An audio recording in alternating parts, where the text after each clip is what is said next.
पहली तिथि पूर्ण होती है 12 डिग्री पे। जब चंद्रमा सूर्य से 12 डिग्री आगे चले जाएंगे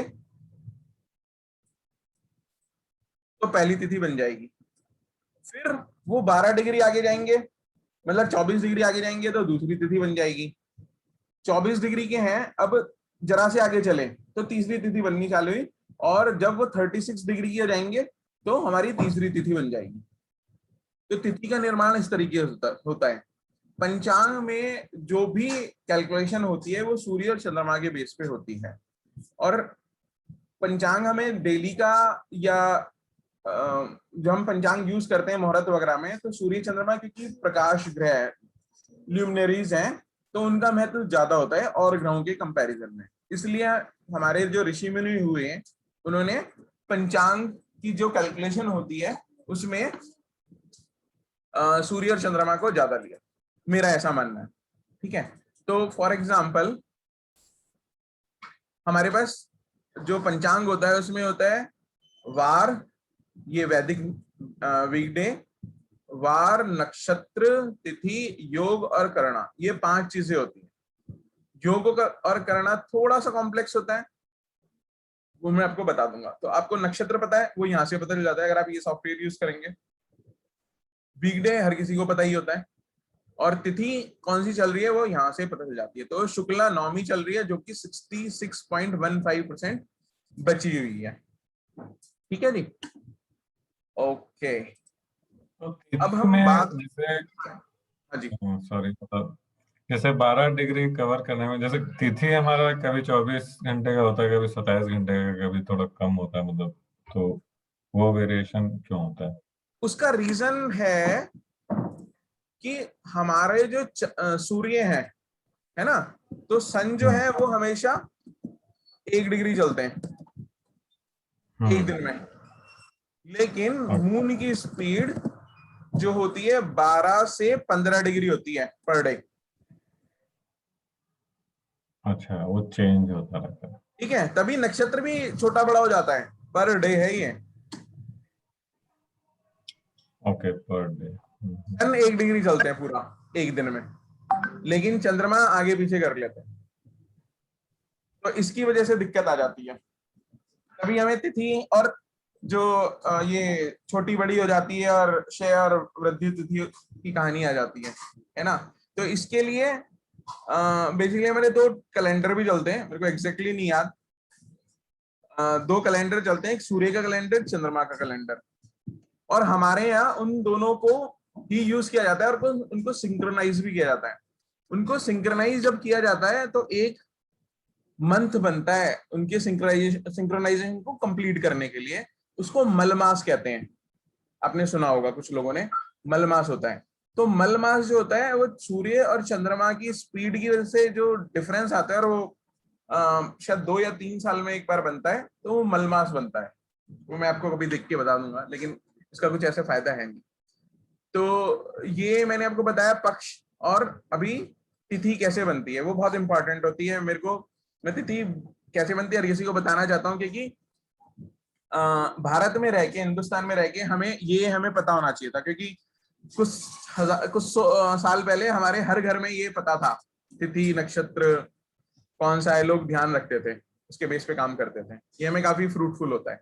ठीक है, उसके बाद हम लोग बात करेंगे एक इंटरेस्टिंग टॉपिक। ठीक है, मैं आपको बताता हूं। मैंने लास्ट टाइम आप लोगों को कुंडली थोड़ा देखना बताया था ना, कि कुंडली से प्रेडिक्शन कैसे करते हैं। हाँ। ठीक है, अच्छा, आज मैं आपको सिखाता हूं कि उससे थोड़ा सा आगे चलते हैं। आप लोगों के पास अगर कॉपी पेन है तो 2 रूल्स लिख लीजिए। मैं आपको रूल्स बता रहा हूँ, गोल्डन रूल है ये केपी के, जो बेसिकली केपी 2 या 3 रूल ही होते हैं, केपी में ज्यादा रूल्स होते ही नहीं है, मगर देखा जाए तो बेसिक रूल जो, या मैं तो उनको गोल्डन रूल कहता हूँ। तो पहला रूल क्या है, वो ये है कि कोई भी ग्रह, कोई भी प्लैनेट जहां पे बैठा हुआ होता है उसके फल पहले देता है, जहां का मालिक होता है उसके फल बाद में देता है। ठीक है, तो अगर मैं इस कुंडली की बात करूं अभी, तो इस कुंडली में, ये अभी की कुंडली है दिल्ली की, ठीक है, तो अगर देखिए चंद्रमा को, तो चंद्रमा दूसरे घर में बैठे हैं और मालिक हैं 11वें घर के। इसका मतलब ये है कि चंद्रमा जब इनकी दशा आएगी, जब इनका पीरियड आएगा, जब इनका इन्फ्लुएंस करने का टाइम आएगा, ये दूसरे घर के रिजल्ट पहले देंगे और 11वें घर के रिजल्ट बाद में देंगे।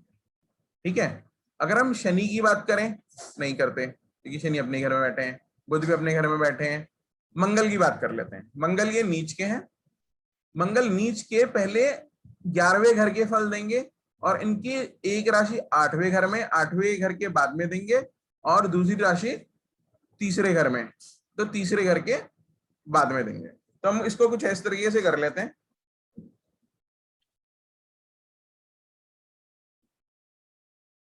एक टेबल में आपको बनाना बता देता हूं।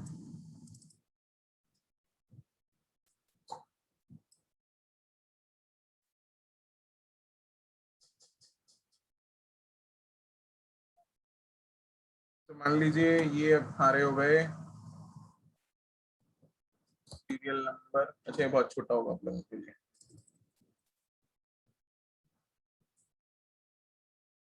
ये हो गए हमारे प्लैनेट, और ये हो गए वो प्लेस्ड कहाँ पे हैं, और ये हो गए ओनर। ठीक है, पहला, अच्छा ये तो नंबर कितना है, 7, सूर्य का सन, चंद्रमा का मून, मंगल का सॉरी मार्स का एमए, मरकरी का, और अगर जो बिल्कुल नया है वो ये देख लीजिए, ये सीक्वेंस ही फॉलो करना चाहिए, नहीं तो बहुत कंफ्यूजन होती है। हम 2 सीक्वेंस फॉलो करते हैं और लिखने में हम यही सीक्वेंस फॉलो करते हैं। एक हम दशा का सीक्वेंस फॉलो करते हैं, आई थिंक वो मैंने आपको पहले बता दिया है, बुध, गुरु, शुक्र और शनि। ठीक है, अब हम काम करते हैं अपना चालू। तो ये राशि चक्र है। अगर हम वैदिक से प्रिडिक्शन करते हैं तो हम राशि चक्र यूज करते हैं। ठीक है, तो इसमें सूर्य को ही मुझे बता सकता है, मतलब बता दीजिए आप, मैं लिखता चल रहा हूं कि सूर्य कहाँ पे प्लेस्ड है और कहाँ के ओनर है। चंद्रमा, चलिए मैं ही बता देता हूँ, चंद्रमा दूसरे घर में प्लेस्ड है और ओनर है ये 11वें घर के। ठीक है, मंगल जो है, मंगल प्लेस्ड है 11वें घर में और ओनरशिप है इनकी 8वें घर की और तीसरे घर की। उसके बाद बुध जो है वो प्लेस्ड है, कहाँ पे गए हमारे, सूर्य के पास कहते हैं 10वें घर में, और इनकी ओनरशिप है 10वें घर की और लगन है हाँ पहले घर की। ओके, गुरु जो है वो 6ठे घर में प्लेस्ड है, सॉरी, और उनकी ओनरशिप है 7वें घर की, मतलब चौथे घर की और 7वें घर की होगी फिर इसमें। शुक्र जो प्लेस्ड है वो प्लेस्ड है 12वें घर में और इनकी ओनरशिप है दूसरे घर की और 9वें घर की। ओके, और शनि जो प्लेस्ड है वो प्लेस्ड है पंचम में, मतलब पांचवें घर में, और उनकी ओनरशिप है पंचम की और 11वें की। ये टेबल आपको हमेशा फायदा करेगी, वैदिक में बनाइएगा, केपी में बनाइएगा, ये टेबल आपको हमेशा फायदा करेगी। ऐसी टेबल बना लीजिएगा। ठीक है, तो हम वैदिक से ये पता कर लेते हैं। आई थिंक मुझे याद नहीं, मैंने पहले ही आपको ये टेबल बताई थी, नहीं बताई थी, मतलब किसी को तो अभी रिसेंटली बताई है। ये वैदिक की टेबल बनेगी। ठीक है, अगर केपी की टेबल बनानी हो तो कैसे बनेगी? केपी में हम राशि को यूज नहीं करते, मतलब ये वाला चार्ट यूज ना करके, इधर आपको अगर दिख रहा हो, मैं इसको थोड़ा छोटा कर देता हूं, तो इसमें यहाँ पे हाउसेस करके एक टैब है, यहाँ पे क्लिक करेंगे तो यहाँ से आपको पता चलेगा। मैंने कस्प आपको बताया होगा, तो बताया होगा कि यहाँ पे थोड़े चेंजेस आ जाते हैं। ठीक है, जैसे चंद्रमा दूसरे घर में ही है, केतु तीसरे घर में ही है, शनि चौथे घर में आ गए यहाँ पे, नहीं सॉरी 5वें घर में ही है, गुरु 6ठे घर में ही है, राहु 9वें घर में है, सूर्य बुध यहाँ पे देखिए 10वें घर में, यहाँ पे सूर्य है 11वें घर में और यहाँ पे सूर्य आ गए 10वें घर में, तो ये चेंज आ गया। ठीक है, तो हम लोग अगर जब टेबल बनाने आएंगे अपनी ये वाली, तो इसमें हमें क्या करना पड़ेगा, डिफरेंस क्या आ जाएगा, ये तो अच्छा मैं इसकी एक और कॉपी बना लेता हूँ।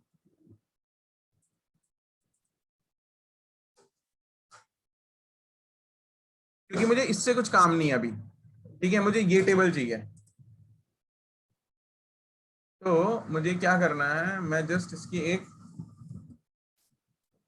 कॉपी बना लेता हूँ। अब ये नीचे वाली जो टेबल है इसको मैं कहाँ पे यूज करूंगा, केपी के अंदर। तो केपी के अंदर भी ये टेबल बना लेंगे तो आपका काम बहुत इजी हो जाएगा। मैं ऐसे ही टेबल बनाता हूँ, ठीक है। सूर्य हमारे 10वें घर में आ गए, देखिए यहाँ पे, ठीक है जी। और ओनरशिप कहाँ की है उनकी, ओनरशिप देखेंगे हम यहाँ पे 12वें घर की है, ठीक है, ओके। उसके चंद्रमा को देखिए, चंद्रमा हमारे बैठे हैं दूसरे घर में, चंद्रमा बैठे हैं दूसरे घर में, ओनरशिप है कैंसर की 11वें घर की, 2 और 11 की, इसमें कोई चेंजेस नहीं आए। मंगल हमारे कहाँ पे बैठे हैं, मंगल बैठे हैं हमारे 11वें घर में, और ओनरशिप कहाँ की है इनके, एक बार देखेंगे, एरीज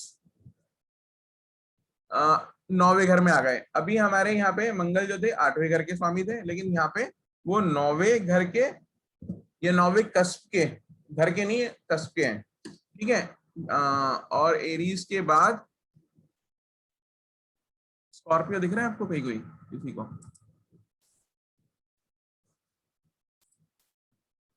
नहीं है ना स्कॉर्पियो इसमें, यहाँ पे जहाँ पे कस्प लिखा है, तो वो गायब हो गया।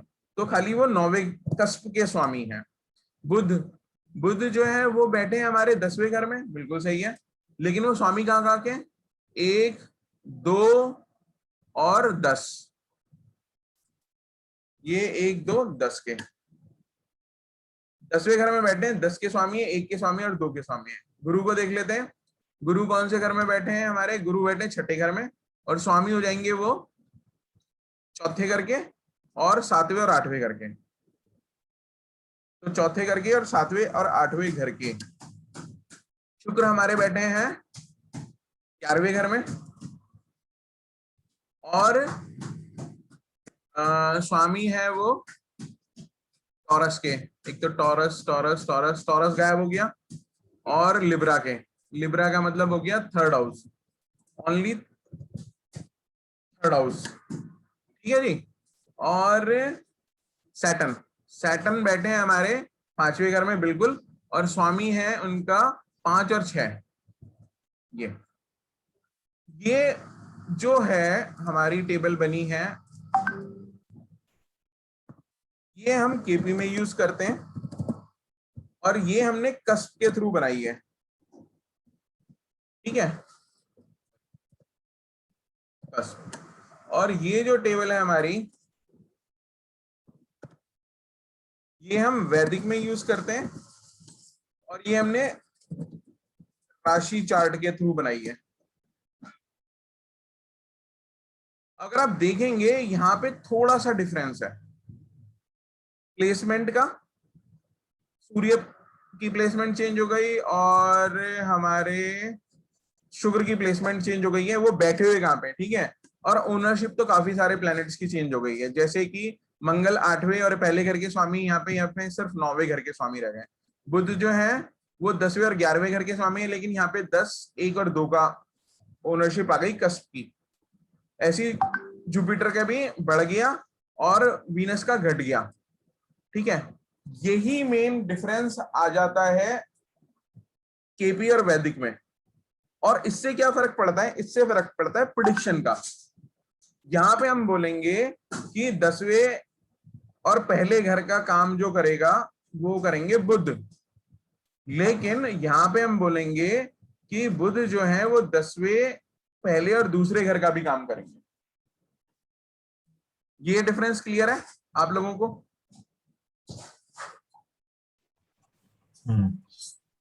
Hello, yes, okay, thank you. तो आचार्य जी एक सवाल मतलब ऐसा है हाँ बोलिए। कि बेसिकली जी हम लोग फिर जब प्रेडिक्शंस हम लोग देंगे तो हम राशि चार्ट को कंसीडर करेंगे या हम लोग केपी चार्ट को, जो टेबल आपने बनाया हुआ? मैंने आपको बताया कि मैं, आप लोग अगर वैदिक करेंगे, मैं आपको दोनों सिखा रहा हूँ, क्योंकि ठीक है, जब आप वैदिक करेंगे तो आप राशि चार्ट यूज करेंगे, जब आप केपी करेंगे तो आप नीचे वाली टेबल यूज करेंगे, कस्प वाली। और हमें केपी की जरूरत क्यों पड़ी, वैदिक में हम फेल क्यों जाते हैं। ठीक है, मैं नॉर्थ इंडिया से हूं और नॉर्थ इंडिया में ही पढ़ा हूं, तो नॉर्थ इंडिया वाले हमेशा राशि चार्ट यूज करते हैं। यहाँ पे बहुत कम लोग हैं, अब थोड़ा लोग यूज करने लगे चलित चार्ट, भाव चलित चार्ट या श्रीपति पद्धति से बने हुए चार्ट या हाउस जो चार्ट होते हैं ना, वो बहुत कम लोग यूज करते हैं, तो प्रेडिक्शन फेल हो जाती है। क्योंकि राशि चार्ट में जो प्लैनेट्स हैं वो कोई दूसरे घर दिखाते हैं और कस्प चार्ट में दूसरे घर दिखाते हैं। एक्यूरेसी हमें कस्प चार्ट से आती है। आप केपी का कस्प चार्ट अगर वैदिक में भी यूज करेंगे तो भी आपकी प्रेडिक्शन अच्छी जाएगी, नो डाउट। लेकिन केपी के अपने थोड़े से और रूल हैं। तो अभी जो पहला रूल था वो दोनों के केस में ऐसा था कि जहां पे प्लैनेट बैठता है उसका फल पहले देगा और जहां का वो स्वामी होगा उसका फल बाद में देगा। मैं आपको एक छोटा सा एग्जांपल देता हूं। सपोज किसी मिस्टर एक्स के, है ना, या राम सिंह के, राम मोहन के, किसी के भी मिस्टर राम के, मान लीजिए 2 फ्लैट हैं। एक है अपना, कहीं भी चलिए 2 फ्लैट हैं अलग अलग, एक दिल्ली में और एक चेन्नई में, और वो जाके उसकी पोस्टिंग हो गई कश्मीर में। ठीक है, वहां भी उसने फ्लैट लिया लेकिन वो किराए पे लिया। तो अभी कुछ प्रॉब्लम होगी इन तीनों फ्लैट में, तो सबसे पहले जो मिस्टर राम है वो किस फ्लैट का काम करेंगे, किस फ्लैट पे पहले सबसे पहले ठीक कराएंगे उसको। मान लीजिए तीनों जगह फ्लड आ गई, तो सबसे पहले जहां पे वो बैठे हैं कश्मीर में उसका काम कराएंगे। ठीक है ना, उनके जो 2 फ्लैट हैं मान लीजिए दिल्ली में और चेन्नई में, उनका काम नहीं करेंगे। एक सिचुएशन। दूसरी सिचुएशन कि मिस्टर राम के तीनों फ्लैट में प्रॉब्लम आती है और एक फ्लैट में, दिल्ली वाले फ्लैट में मिस्टर श्याम बैठे हुए हैं, और मान लीजिए कोई भी दिक्कत आती है सेम टाइम पे, तो मिस्टर राम जो है वो कश्मीर वाले फ्लैट में काम कराएंगे, मिस्टर श्याम जो है वो दिल्ली वाले फ्लैट का काम कराएंगे। ठीक है, रिस्पॉन्सिबिलिटी मिस्टर राम की घट गई दिल्ली वाले फ्लैट की, क्योंकि उसमें टेनेंट बैठा हुआ है। ये दूसरा कंसेप्ट है। ठीक है, और लेकिन जो चेन्नई वाला फ्लैट है उसकी रिस्पॉन्सिबिलिटी मिस्टर राम की रहेगी, क्योंकि वो ओनर है और वो वेकेंट है, वो खाली पड़ा हुआ है। इस तरीके से अगर हम समझेंगे तो हमें समझ में ये आता है कि कौन सा घर की रिस्पॉन्सिबिलिटी किस ग्रह की है। तो अगर हम चलें यहाँ पे, एक सेकेंड, इस जन्मपत्री में देखें, है ना, कुंडली में, तो आप देखिए सैटर्न जो है वो अपने ही घर में बैठे हैं। सैटर्न के पास यहाँ पे 2 ही फ्लैट है। ओके, एक फ्लैट 5वें घर में, दूसरा फ्लैट 6ठे घर में। अभी इनकी पोस्टिंग कहीं हुई नहीं, वो अपने घर में बैठे हैं। अगर इन दोनों फ्लैट्स में प्रॉब्लम होगी तो सैटर्न पहले 5वें घर का काम करेंगे, 6ठे घर का काम नहीं करेंगे, क्योंकि 6ठे घर का में गुरु बैठे हुए हैं। ठीक है ना, तो उसका काम वो करेंगे, वो किराएदार बैठे हुए हैं। एक हम जनरल जो हमारे एक जनरल कॉमन साइकोलॉजी है, कॉमन सेंस जो है वो जो वही अप्लाई किया जाता है हमारी एस्ट्रोलॉजी में। अगर मान लीजिए 6ठा घर खाली होता है, यहाँ पे गुरु नहीं होते, तो दोनों ही फ्लैट की रिस्पॉन्सिबिलिटी सैटर्न की थी है, लेकिन अभी क्योंकि वो खाली है तो सैटर्न की ज्यादा रिस्पॉन्सिबिलिटी हो गई। तो यहाँ पे आपने अगर कभी सुना हो कि स्ट्रॉन्ग सिग्निफिकेटर और वीक सिग्निफिकेटर इस तरीके से निकालते हैं, लेकिन मैं आपको बताऊंगा कि वो मैं कंसीडर क्यों नहीं करता, उसका भी आपको एग्जांपल बताऊंगा कि क्यों नहीं करते हैं। वो वीक सिग्निफिकेटर भी काम कर देता है। हम इवेंट्स की अगर बात करेंगे तो वो भी इवेंट्स दे देता है, ऐसा कुछ नहीं है। ठीक है, ये था। हाँ जी, कोई क्वेश्चन है क्या? नहीं, I think I got it. So basically हम लोग ज्यादा महत्व केपी के जो टेबल है उसको दे सकते हैं जब हमको रीडिंग्स में एक्यूरेसी चाहिए। हाँ जी, बिल्कुल जी। आप मान लीजिए क्या सैटर्न, हाँ जी बोलिए प्लीज। मतलब सैटर्न के अपने घर में बैठा है लेकिन उसके साथ राहु भी बैठा हुआ है या केतु कोई भी बैठा हुआ है, तो फिर काम सैटर्न ही करेगा उस घर नहीं, में। आप एक सेकंड, आपका क्वेश्चन है अगर सैटर्न के साथ राहु या केतु बैठ जाए या कोई भी और प्लेनेट बैठ जाए, कोई भी, हाँ हाँ, देखिए तो फिर किसकी जिम्मेदारी है? मैं आपको एक ही चीज रिप्लाई करूंगा, कॉमन सेंस यूज कर लीजिए। आप अपने घर में बैठे हुए हैं और कोई गेस्ट भी आ गया तो कौन काम करेगा? हाँ, मालिक ही काम करेगा। हाँ नहीं, ठीक है, ठीक है। नहीं, दोनों काम करेंगे, लेकिन रिस्पॉन्सिबिलिटी ज्यादा मालिक की होगी, अच्छा, है ना। मतलब अगर आप 4 काम करेंगे तो जो आपका गेस्ट आके बैठा है वो भी एक काम कर ही देगा, ऐसा नहीं है। क्योंकि वो अपना बोरिया बिस्तर लेके आया हुआ है, ऐसा नहीं है वो चाय पीने आया है। तो लेकिन आपका क्वेश्चन बिल्कुल वैलिड है कि ऐसे क्या करेंगे। आप बिल्कुल ऐसे सोचिए कि मेरा घर है, मेरे घर में मैं बैठा हूं या नहीं बैठा और कोई आके बैठ गया। अब ये क्वेश्चन ये भी हो सकता है कि मान लीजिए जुपिटर जहां पे बैठे हैं 6th हाउस में, वहां पे जुपिटर के साथ मून भी आ जाए तो क्या होगा? तो फिर दोनों काम करेंगे, उस घर की जो रिस्पॉन्सिबिलिटी स्ट्रांग होगा उसमें, जो स्ट्रांग होगा उसका ज्यादा काम होगा, ऐसे कुछ होता है। मैं आपको बताऊं, मैं आपको इसलिए कह रहा हूं कि स्ट्रांग का कोई फर्क पड़ता नहीं है। क्यों? मैं चलिए आपको एक एग्जांपल दे देता हूं जो बाद में देता मैं आपको। सपोज मिस्टर राम शादी करने के लिए गए और वो 10 जनों को लेके गए, मतलब उनकी प्लानिंग थी कि हम 10 जने जाएंगे शादी लड़की देखने और शादी का प्लान पक्का है। साथ में उनके जीजाजी भी चले गए। जीजाजी हैं अगर तो जाएंगे जाएंगे भाई, उनका फर्ज बनता है कि साले की शादी कराएंगे। साथ में जीजाजी के क्लोज फ्रेंड है, अभी क्लोज फ्रेंड बन गए तो वो भी चिपक लिए, तो अब 11 लोग हो गए। मिस्टर राम के लिए उनके जीजाजी के दोस्त की क्या इंपॉर्टेंस है? कुछ भी नहीं है। वो तो जीजाजी के दोस्त हैं जिनको वो जानते नहीं, आज पहली बार देखा है, ठीक है, कोई इंपॉर्टेंस नहीं है। इसका मतलब वो उसके वीक सिग्निफिकेटर हो गए, मतलब राम को इन्फ्लुएंस नहीं कर रहे आराम से वो क्वेश्चन का आंसर कर रहा हूं मैं आपको। लेकिन जब लड़की देखी गई तो राम को थोड़ा कम समझ में आ रही थी, वो कंफ्यूज थे, तो उन्होंने कहा कि चलो वोट करा लेते हैं। 5 वोट मिले हाँ के और 5 मिले ना के, क्योंकि 10 लोग गए थे और 11वें फ्रेंड थे जीजाजी के। अब राम फिर कंफ्यूज। तो राम के जीजाजी के जो फ्रेंड है उन्होंने बोला अरे यार कर ले, क्या फर्क पड़ता है। तो राम ने शादी कर ली, क्योंकि राम कंफ्यूज्ड है ना, वो डिसाइड नहीं कर पा रहे। एक वीक सिग्निफिकेटर, एक व्यक्ति जो शायद आपको आज पहली बार मिला है, आपने कभी उससे बात नहीं करी, बस जीजाजी के फ्रेंड है ये हैं, तो इन्फ्लुएंस कर रहे हैं, लेकिन बहुत हल्का इन्फ्लुएंस कर रहे हैं। लेकिन इसने इवेंट दे दी, घटना घट गई।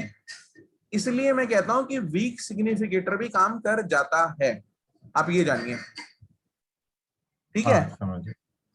आपको ये पॉइंट क्लियर हो गया ना कि वीक सिग्निफिकेटर तो ऐसा नहीं कि वो काम नहीं करेगा, वो काम कर जाएगा। लेकिन ऑब्वियसली अगर मान लीजिए कि वोटिंग में 8 लोग हाँ करते और 2 लोग ना करते, तो वो जो इवेंट होती वो ज्यादा अच्छी होती। इसका मतलब बहुत ज्यादा लोगों को लड़की पसंद आ रही है, ठीक है, तो उसका जो हम कहते हैं ना टेस्ट आता, वो ज्यादा अच्छा आता। हम खुश होके कहते हैं यार लड़की हमें पसंद की मिल गई। यहाँ पे हम डामाडोल है, जो राम है उसका मन। बिल्कुल इवेंट इसी तरीके से होती है। आप ये जानिए कि इवेंट हो गई, शादी हो गई, तो उसका हम कितना मजा ले रहे हैं। हमने एक गाड़ी खरीद ली, हम उसका कितना मजा ले रहे हैं, है ना। जैसे हमारे राहुल गांधी कहते हैं कि मजा आ जाएगा, तो मजा आने वाला जो है वो कब आएगा? जब सिग्निफिकेटर उसको स्ट्रांगली सिग्निफाई करें। बस इतना सा पॉइंट है। मैं थोड़ा दूर चला गया, ये मेरे को बाद में बताना था। तो यहाँ पे देखिए हम इस चार्ट को इस टेबल को यूज करेंगे। आप वैदिक में भी इस टेबल को यूज करिए, लेकिन मेरा काम है आपको जितना मेरे को पता है उसको बताना, है ना। तो मैंने आपको दोनों चीजें बता दी। और केपी के अंदर जब हम सिग्निफिकेटर निकालते हैं तो हम राशि चार्ट भी यूज करते हैं, क्योंकि एस्पेक्ट और कंजंक्शन हम वहीं से लेते हैं, वो मैं आगे बताऊंगा आपको। लेकिन हमारी टेबल इस तरीके से हमारी ये तैयार हो जाती है, ठीक है। पहला रूल मैंने आपको बताया कि ग्रह जहां पे बैठता है उसके फल देता है। दूसरा, जिसका स्वामी है उसके फल बाद में देता है। ये आपको क्लियर हो गया होगा, आई होप। आप प्रैक्टिस करके देख लीजिए, अगले हफ्ते तक 5-10 चार्ट पे अपने चार्ट्स बनाइए, या मतलब डेली का ऐसे बना लीजिए। जैसे आज का बनाया तो ये मैंने अभी का बना दिया, फिर कल हो गई तो फिर दोबारा से बना दिया, चार्ट बना दिया, या अपनी चार्ट बना लीजिए। आपके ऊपर डिपेंड करता है, लेकिन प्रैक्टिस करेंगे तो डेफिनेटली आप ये सीखेंगे, ठीक है। और कोई डाउट होगा तो मैं आपको अगले सेशन में क्लियर कर दूंगा। उसके बाद जो सेकंड रूल है केपी का, और जो इंपॉर्टेंट रूल है, वो ये कहता है, मैं राम राम से बोल रहा हूं, आप चाहें तो लिख लीजिए, कि कोई भी ग्रह, कोई भी प्लैनेट अपने स्टार लॉर्ड का काम करता है। कोई भी प्लैनेट अपने स्टार लॉर्ड का काम करता है। इसका मतलब क्या है? इसका मतलब ये है कि केपी के अंदर सूर्य हैं और उनका नक्षत्र स्वामी है गुरु। सूर्य अपने नक्षत्र स्वामी मतलब गुरु का काम करेंगे। मैं भी राहु को नहीं ले रहा, मंगल बुध का काम करेंगे।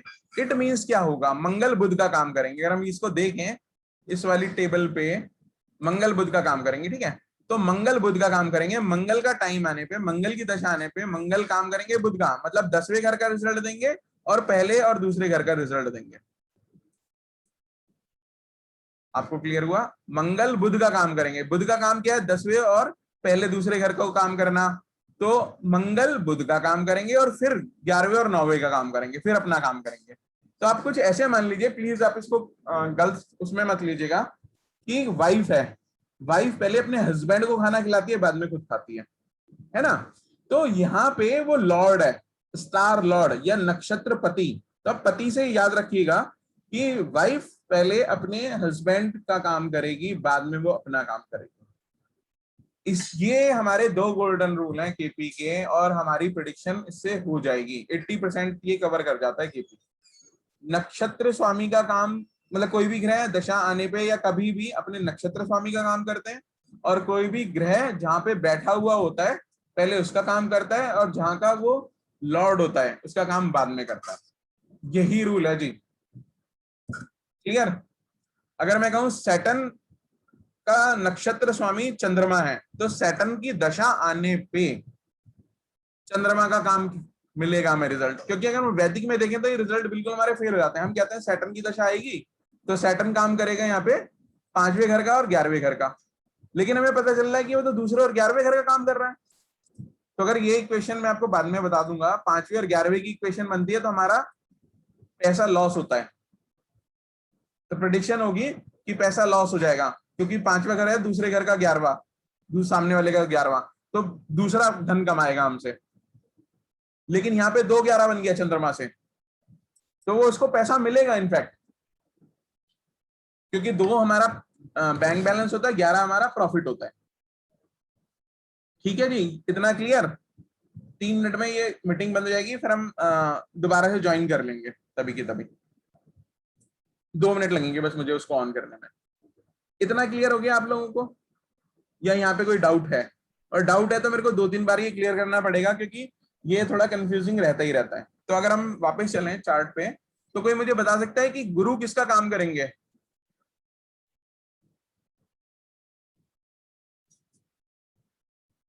गुरु राहु का काम करेंगे, क्योंकि नक्षत्र। हाँ जी। तो अभी के लिए हम वो लेंगे कि मैं राहु केतु को, मेरे को आपको बताना पड़ेगा कि इनकी टेबल अलग से बनती है, इनका ट्रीटमेंट अलग से होता है।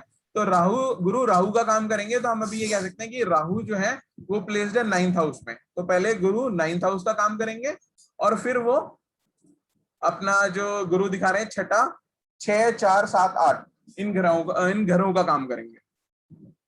ठीक है, इतना क्लियर है जी? हाँ। आपके पास ये, मतलब आप ये नोट कर लीजिए, चाहे 2 मिनट ही लगेंगे आपको नोट करने के लिए, और नहीं तो समझ में आ गया होगा। और प्लीज आप अगर जगन्नाथ थोड़ा यूज कर रहे हैं तो, और मैं इसलिए यूज करता हूँ कि यहाँ पे मेरे को हर चीज ना आपको समझानी पड़ती है, जो कि आपके लिए अच्छा है। किसी और सॉफ्टवेयर को यूज कर रहा होता तो उसमें ढूंढते रहते हैं कहाँ पे क्या सेटिंग है, क्योंकि उसके फॉर्मेट क्या है हर सॉफ्टवेयर का अलग अलग हो जाता है। लेकिन यहाँ पे एक एक चीज को हमें पता चलता है। सही है? तो आप अगर जगन्नाथ थोड़ा यूज कर लिए, फ्री है ये, आराम से मिल जाता है। जगन्नाथ थोड़ा डाउनलोड डालेंगे गूगल पे तो आराम से मिल जाएगा। ये हमारा केपी और वैदिक की कहानी हुई। ठीक है, मैं एक काम करता हूँ, एक नया टॉपिक मेरे को चालू करना है। अच्छा, इसमें कोई डाउट है तो बताइए, मेरे पास 1.5 मिनट है।